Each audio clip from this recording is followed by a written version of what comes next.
여름철 코로나19 확산세가 이어지면서 신규 확진자 수가 99일 만에 10만 명을 넘었습니다. 방역당국은 앞으로 2, 3주는 증가세가 이어질 걸로 보고 국민들의 자발적인 거리두기 실천과 자율방역을 강조했습니다. 네, 코로나19 내용들 신상엽 한국의학연구소 상임연구위원 모시고 이야기 나누겠습니다. 어서 오십시오, 위원님. 네, 안녕하세요. 예. 확진자가 10만 명을 넘어섰습니다. 재확산 상황이라는 것 계속 기사를 통해서 보여드리고 있는데 감염 재생산 주수 1.54, 4주 연속으로 2를 넘은 상황입니다. 이런 재유행 추세 어떻게 분석하고 계십니까? 사실 지난주까지는 그 일주일마다 확진자가 2배씩 느는 더블링 현상이 있었습니다. 그런데 지금 이번 주 들어와서는 이제 그게 좀 많이 완화가 된 상황이거든요. 그러니까 이제 유행은 확산 추세이긴 한데 지금 그 유행의 그런 속도는 좀 이제 줄어든 그런 상황이거든요. 예. 근데 이걸 좀 살펴보면 사실 지금의 유행은 이제 10대, 20대가 사실 주도를 하고 있습니다. 그런데 이제 지난주부터 해서 이제 지금 학생들이 방학에 들어가고 그렇죠. 그리고 이제 직장인들도 지금 이제 본격적인 휴가철이거든요. 근데 이제 그 코로나19는 아시겠지만 사람들이 밀집된 환경에서 이제 유행을 하는데 네. 지금 수도권의 그런 밀집도가 이제 떨어지는 거죠. 상대적으로 이제 비수도권 광역시와 이제 휴가지의 이제 밀집도가 올라가는 그러니까 이제 이런 사람들의 이제 좀 그 분포가 이제 흩어지는 그런 상황에서 이제 유행 규모가 이제 조금씩 감소하고 있는 것 같고요. 그리고 이제 그 실제적으로 이제 확진자가 늘어나면서 주변에 확진자가 생기기 시작하고 재감염자도 막 나타나면서 국민들의 경각심도 좀 어느 정도 올라가고 있다고 생각을 합니다.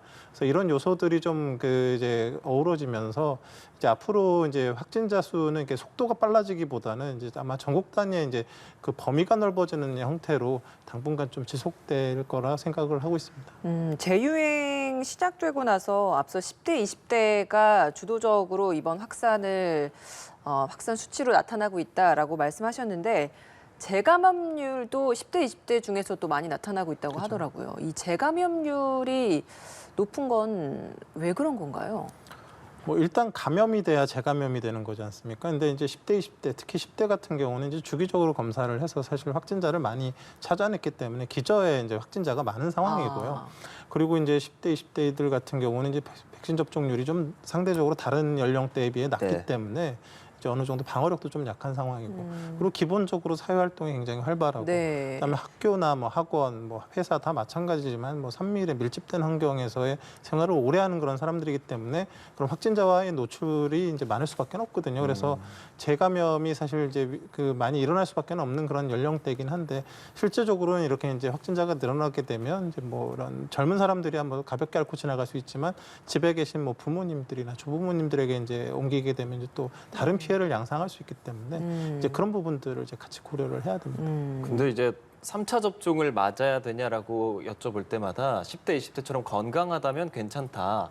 4차 접종 괜찮다. 뭐 이런 얘기를 했었는데 지금 이런 상황이라서 그럼 10대, 20대가 백신 접종에 좀 더 적극적으로 나서야 한다고 생각하세요? 지금 우리가 갖고 있는 백신은 일단 지금 4차 백신 접종은 이제 고위험군들 위주로만 권장이 되고 있고요.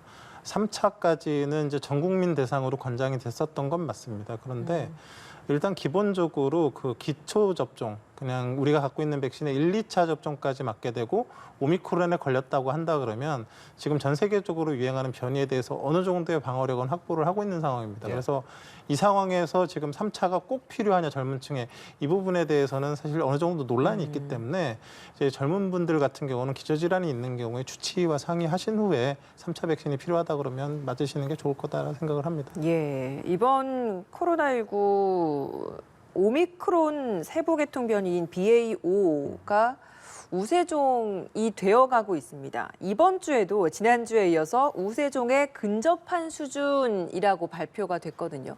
우세종이다라고 확정짓지 않는 이유가 있나요? 우세종이죠. 그러니까 이제 BA.2죠. 이제 그 스텔스 오미크론의 시대는 갔고요. BA.5의 시대가 왔죠.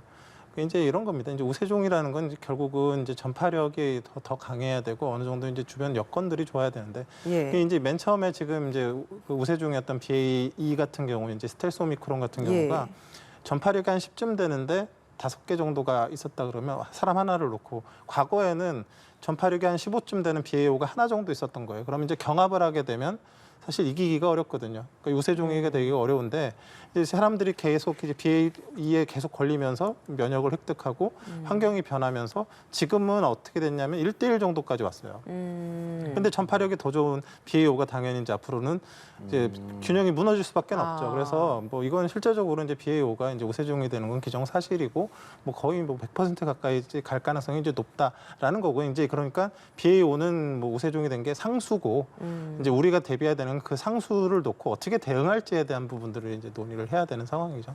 예. 근데 BA5가 우세종화되는 게 오미크론보다는 좀 느려서 이게 방어 효과가 있다, 뭐 이런 이야기가 있다 보니까 그러면 우세종이 더 늦게 될수록 이게 좀 천천히 확산이 좀 우세화되는 게 천천히 진연될수록 재유행 시간도 더 길어지는 게 아닌가라는 이야기도 있거든요. 지금 뭐 BA2나 뭐 BA5나 둘 다 사실 전파력은 상당히 있는 그런 바이러스고 그리고 2에서 5로 교체된다고 해서 바이러스 요인이 크게 변하는 건 아닙니다. 그런데 지금의 유행은 사실 우리가 갖고 있는 백신에 의한 면역과 자연 감염에 의한 면역이 떨어지면서 시작이 된 거거든요. 그러니까 바이러스 요인이 그렇게 크다고 생각하지는 않고요. 그러니까 네. BA5는 상수고 이제 이 면역이 떨어지는 상황에서 우리가 어떻게 대처하느냐에 따라서 이 유행의 규모와 기간이 결정이 된다고 보는 게 맞습니다. 네, 저희가 앞서 리포트를 통해서도 봤지만 과거처럼 거리두기, 방역 대책을 강하게 한다기보다는 자발적인 거리두기를 지금 정부에서는 강조를 하고 있거든요. 이 부분이 실효성이 있을까 걱정도 하고 또 기대도 하고 있습니다. 교수님 의견 어떠십니까? 이제 그 뭐 국민 참여형 거리두기라고 지금 정부에서 얘기는 하고 있는데요. 결국은 이거는 이제 뭐에 의존을 하는 거냐면 국민들의 경각심과 그다음에 감염 경험에 의존을 하는 겁니다. 그러니까 이제 그 사회적 거리두기를 이제 강제화할 수 있는 방법이 있는 반면에 이제 국민들의 이런 부분들을 이제 확인해서 하는 방법이 있는데 그 과거에 이제 그 코로나가 우리나라에 들어와서 대구에서 1차 대유행을 했을 때에 그때 당시엔 사회적 거리두기 뭐 이런 체계가 잡혀 있었던 것도 아니고 그런데 이동량이 한 40% 감소를 했었거든요. 그 이제 말 그대로 경각심 때문에 이제 그런 그쵸. 부분들이 자발적으로 됐었던 부분들이고 최근에 와서는 이제 많은 분들이 오미크론 감염을 겪으면서 알아봤거든요. 예. 생각보다는 많이 아프거든요. 그리고 롱코비드도 좀 괴롭습니다. 그래서 네. 이 걸렸을 때에 그렇게 좋지가 않거든요. 그러니까 이제 그런 부분들, 그러니까 과거에 경각심, 주변에 많이 생기네, 내가 재감염될 수 있는 이런 경각심과 옛날에 알아봤는데 아팠네 이런 부분들이 사실 어찌 보면 자발적인 그런 이제 행동 변화를 이끌어낼 수 있는 요소가 되긴 합니다. 그래서 1차적으로 좀 강제적인 부분들에 대한 효과를 크게 기대하기는 어렵기 때문에 이제 그런 일반 국민들 위중증이나 사망으로 가지 않은 일반 국민들은 이런 부분들에 일단은 이제 시작으로 이제 사회적 거리두기를 이제 일단 진행하겠다라고 이제 판단을 하고 있는 것 같습니다. 다만 이렇게 재유행되고 있는 상황에서도 검사 비용을 스스로 부담하게 하고 검사 비용도 들쭉날쭉하다 보니까 그냥 검사 안 받을래 하는 분들도 계시고 검사를 하면서도 어디로 찾아가야 되나 굉장히 불편해하시는 분들도 많거든요. 여기에 대해서는 어떤 좀 체계적인 정리가 필요하지 않을까요? 일단 지금 사실 그 정부에서 방역 당국에서 결정해야 되는 거는 검사 방법을 어떤 걸로 할지부터 결정을 해야 됩니다. 사실 이제 그 PCR 검사를 위주로 했던 검사가 신속항원 검사로 바뀌게 되면서 사실 오미크론 대유행을 막아내는데 역부족이었거든요. 그러니까 이제 확진자 진단을 뭐 어느 정도는 해낼 수가 있지만 위양성, 위험성으로 인해서 구멍이 숭숭 뚫리기 때문에 그 신속항원 검사를 위주로 하는 검사 대책으로는 3T의 방역 대책이 가동이 되질 않고 유행 억제에 큰 도움이 되질 못합니다. 그래서 예. 어느 정도의 그 PCR 접근성을 높여줘야 된다는 부분들이 필요하고요. 그래서 지금은 PCR 검사를 60세 이상이나 뭐 그런 뭐 접촉자랑 그 확진자랑 접촉한 경우나 의사소견서가 있는 경우 뭐 이런 경우에 한해서 보건소나 선별진료소에서 해주고 있는데 그 숫자도 부족하고 접근성도 부족하고 해서 뭐 심지어는 고위험군들 어르신들이 그냥 병이 와서 신속항원 검사를 받고 계시는 그런 상황이거든요. 이런 상황에서 제가 보기에는 가능하다 그러면 지금 어차피 검사법이 똑같기 때문에 그 원스톱 진료기관 같은 경우에 있어서는 신속항원 검사만 하는 게 아니라 예. 필요하면 PCR 검사를 같이 바로 시행 거기서 할 수 있게 그런 접근성을 높여주고 그다음에 종합병원 같은 경우는 이제 뭐 1시간 이내에도 검사가 나오는 PCR 검사들을 세팅할 수가 있거든요. 그러니까 이제 그런 검사들을 정부에서 좀 바로 세팅할 수 있게 도와주고 그런다 그러면 일단 진단이 확실한 진단을 빨리 받을 수 있어야지 그게 이제 어찌 보면 그런 방역 대책의 시작이기 때문에 이제 그런 부분들에 이제 신경을 써줬으면 좋겠고요.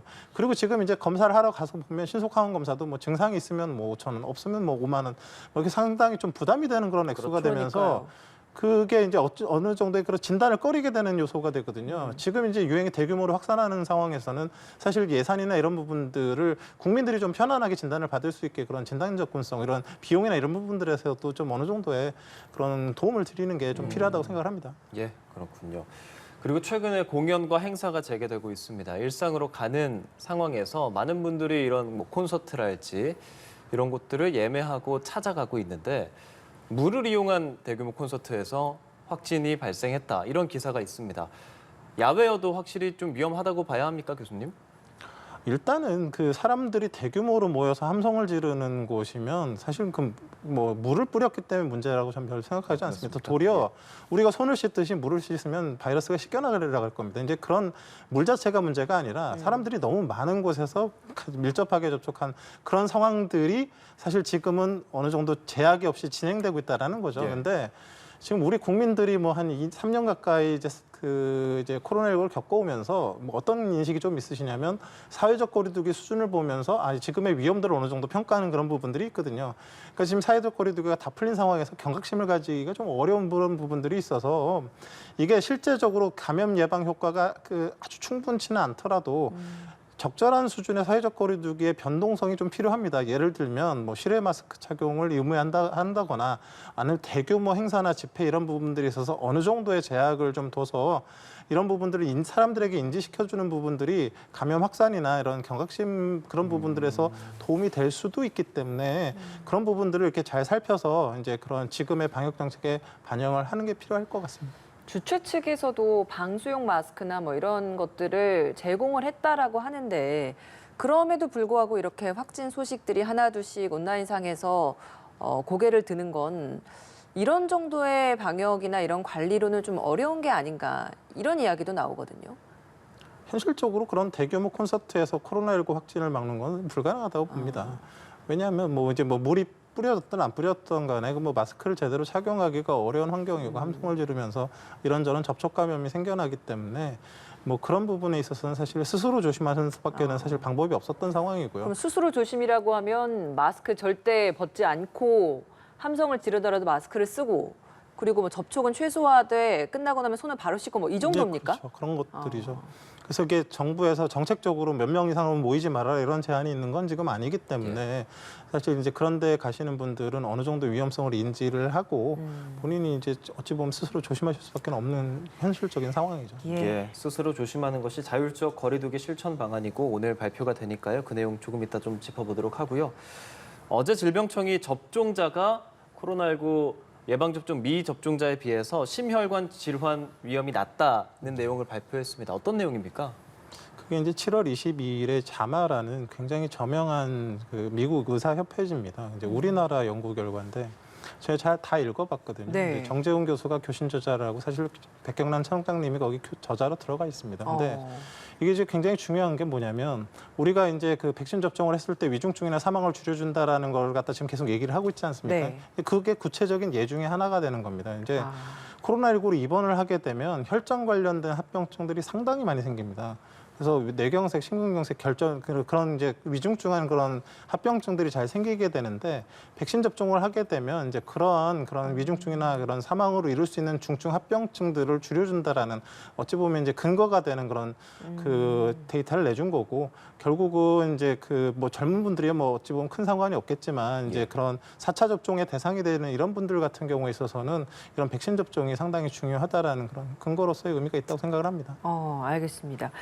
백신과 치료제 이야기도 좀 해볼 텐데요. 코로나19 개량 백신 접종 계획 다음 달 말에 정부가 발표할 예정이라고 합니다. 다음 달 말이라고 한다면 재유행 정점이 예상되는 그 시점인데 이 시점에 이렇게 발표를 한다라는 건 그 후에 다가올 더 큰 대유행을 좀 대비하겠다라는 건지 발표 계획 어떻게 보고 계십니까? 지금 그 발표 시기를 그때로 일단 잡아놓은 거는요. 네. 개량 백신의 출시 시점임을 알 수가 없기 때문입니다. 우리나라에서 확보를 언제 할 수 있을지 확인이 되지가 않고 있습니다. 그래서 그때가 그냥 최대한 빠른 시점인 겁니까? 일단 지금 개량 백신 2가지 종류가 이제 앞으로 나올 예정인데요. 네. 이제 지금 우리가 갖고 있는 백신에다가 그 오미크론 오리지널을 붙인 백신이 아마 이제 그때쯤 이제 나오게 될 겁니다. 그럼 우리나라에서 어느 정도의 확보 물량이 이제 확인이 될 때가 그때쯤일 것 같고요. 또 하나가 이제 그 오리지널 오미크론이 아니라 지금 유행하고 있는 BA.5를 붙인 백신 좀 더 한 번 더 개량된 백신이 나오게 될 겁니다. 이게 사실 이제 확보하는 게 중요한데 이 백신은 사실 언제 나올지 모릅니다.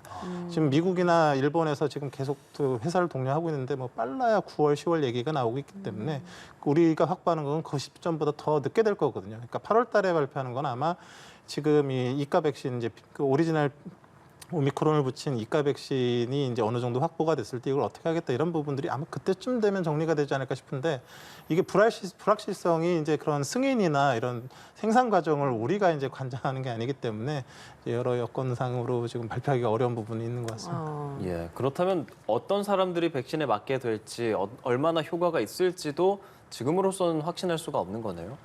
지금 그 오리지널 오미크론을 붙인 이 이가 백신에 대한 그런 연구 결과는 다 나와 있습니다. 6월 말에 이미 다 이제 완성을 해갖고 미국 FDA에 올려갖고 승인을 해달라고 했는데 미국 FDA에서 지금 BA.5가 유행을 하고 있으니까 백신 다시 만들려고 그랬거든요. 그래서 이제 2개가 앞으로 나오게 되는 건데 지금 뭐 어느 정도 이제 오미크론 그 오리지널이 붙었기 때문에 뭐 BA.5에도 약간 효과는 있습니다만 사실은 맞춤형으로 생각을 한다 그러면 BA.5가 붙어 있는 백신이 지금 나온다 그러면 전 국민 백신 접종을 할 수 있겠죠. 그렇죠. 근데 지금 안 나오고 있는 상황이니까 이제 그 시간 유행의 상황과 백신을 확보하는 상황에 따라서 이제 정책이 바뀌게 되는 그런 상황이 될 것 같습니다. 예, 불확실성이 좀 있는 것 같습니다. 먹는 코로나19 치료제 같은 경우는 지금 처방이 잘 되고 있습니까?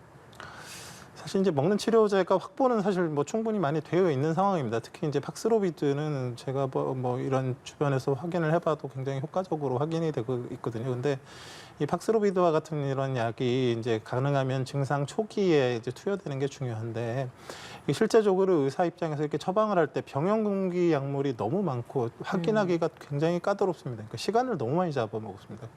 그래서 그 과정에서 또 확인이 불가능한 경우도 있고 병용금기인데 사용했다 문제가 생기면 안 되기 때문에 그게 왜 확인이 잘 안 되나요? 바로 이렇게 시스템이 다 좀 있는 거 아닌가요? 굉장히 여러 약들이 있는데 그 일반 약들도 있고 그래서 이제 정확하게 확인하기 어려운 경우들이 상당히 많습니다. 네. 그래서 이제 그런 부분들 때문에 이제 그런 시간도 많이 걸리고 이제 그런 부분 또 배분이나 이런 부분들 익숙하지 않은 부분들이 있어서 네네. 이제 처방하는 데 좀 어려움을 겪고 있거든요. 그래서 이제 이런 부분들이 좀 익숙한 그런 종합병원이나 이런 데서도 좀 이렇게 잘 처방할 수 있게 좀 접근성을 늘려주고 그다음에 이제 뭐 안 되는 분들은 라게브리오를 대체로 또 처방할 수 있으니까 이런 부분들을 이제 적절히 활용을 해서 어찌 보면 우리가 갖고 있는 정말 중요한 그런 자산이거든요. 피해 최소화를 할 수 있는 그런 것들이 잘 적용될 수 있게 방역 당국에서 조금 더 세심하게 과정을 살펴야 될 것 같습니다. 백신이나 치료제를 기피하게 되는 분들도 계시고 그런 분들이 말씀하시는 게 보통 부작용에 대한 이야기지 않습니까? 그런 부작용들을 좀 잘 처리할 수 있는 기관이라든지 그런 상황이 잘 좀 마련이 되어 있습니까? 글쎄 뭐 백신 부작용 같은 경우는 이제 뭐 아까 뭐 혈전증 예를 들어드렸지만 뭐 백신 맞고 뭐 수십만 명에 한 명 정도씩 이제 혈소판 감소성 혈전증 같은 그런 부작용이 생깁니다. 그런데 코로나19에 걸리게 되면 그 혈전증 비율이 말도 안 되게 높아집니다. 그래서 이게 이제 그 어떤 게 더 위험한지에 대한 그런 부분들을 잘 이렇게 정부에서 설명을 하고 꼭 필요한 대상들한테만 이제 접종 대상을 잘 제시를 하는 부분들, 국민들을 설득하는 부분들이 일단 지금은 좀 필요할 것 같고요. 네. 효과적인 백신이 아직은 없기 때문에 이제 그런 백신들을 빨리 확보하는 게 제가 보기엔 더 우선순위라고 생각을 합니다. 예, 신상엽 한국의학연구소 상임연구위원과 오늘 이야기 나눠봤습니다. 고맙습니다. 네, 고맙습니다. 고맙습니다.